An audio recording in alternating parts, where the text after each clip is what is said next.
woke up this morning, or you're going to wake up tomorrow morning, and you're going to be given a brand new day. What are the challenges of that day? Well, the best thing you can possibly do is prepare your heart, because you don't know what the challenges look like, but God does. Psalms 139 talks about how all of our days were planned out before we ever lived one.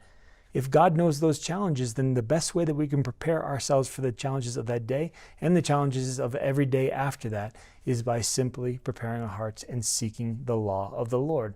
And of course, the law of the Lord there is referring to the Word of God.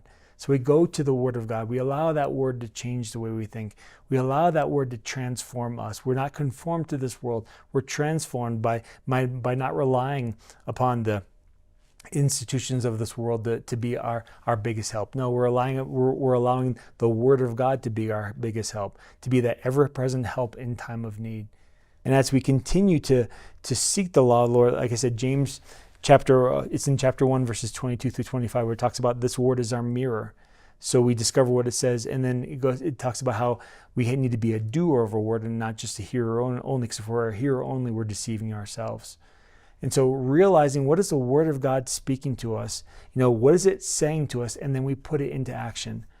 So oftentimes we can hear something and we can immediately disqualify ourselves. We can say, that's really good for Brother Andrew, or that's really good for Sister Carrie, or that's really good for Brother Barry, and they can do these awesome things, but how in the world am I supposed to do that? And we automatically stop ourselves before we put into actions the Word of God in our lives. Ezra didn't do that. Ezra said, okay, I'm going to seek the law. I'm not going to rely upon yesterday's bread. I'm going to seek the law of the Lord, and I'm going to do it. I'm going to put it in action.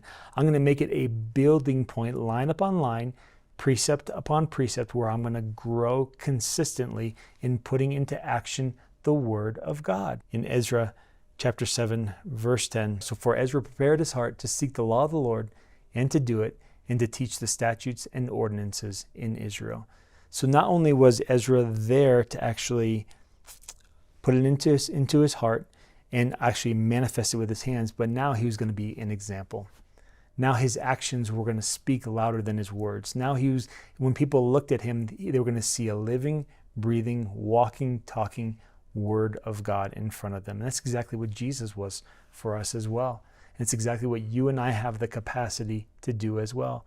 So while we're at work, while we're at school, while we're in the grocery store, wherever we might be, while we're in our car, we don't have to react like the rest of the world. If we cut somebody off, if we get cut off, we don't have to be mad, we don't have to be mean, we don't have to be offended, we don't have to be upset. We can just be at peace, trusting in what He's doing. Why? Because we have prepared our hearts with the Word, and we prepared our hearts to read it, to study it, to keep it before our eyes, to do it, to allow it to be transformation in our life, and to teach it to other people. And then when we have opportunities, that's the greatest thing. When we have opportunities to come before people and share, and people ask us, well, why don't you do this? Or why are you doing that? You can say, well, this is what the Word of God says.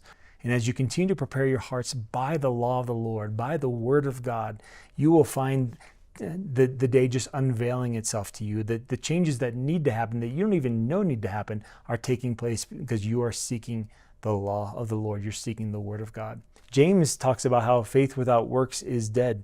It's important for us to remember that this Word that comes our way is not just meant to be spoken to us. It's meant to be acted upon. It's meant to be put in play. It's meant to be utilized in the today and in the now.